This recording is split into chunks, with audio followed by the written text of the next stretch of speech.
কিস্তি শেয়ার আছে, তুমি একটু কিছু করো। আচ্ছা ঠিক আছে। এই যে দাদা, কিস্তির জন্য কেউ 3 সপ্তাহ ধরে ঘোরাচ্ছেন, আজকে কিস্তি দিতেই হবে। দাদা চেঁচামেচি করবেন না, আশেপাশের লোক সব জেনে যাবে। আমি কোনো কথা শুনবো না, কিস্তি আজকে আমাকে দিতেই হবে। আরে দাদা চিন্তা করছেন কেন, কিস্তি তো আমি আপনাকে দেব। কিস্তি দিচ্ছি।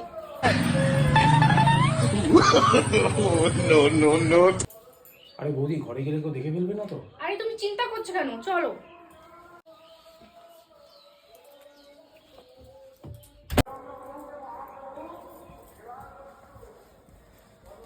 আজকের মতন তোমার কিস্তি পুরো ম্যানেজ করে নিয়েছি।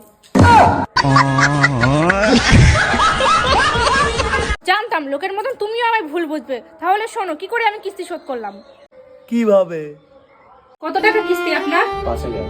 এই নিন, এই সোনার আংটিটা নিন, এইটা বিক্রি করে আজকের কিস্তিটা জমা করে দেবেন।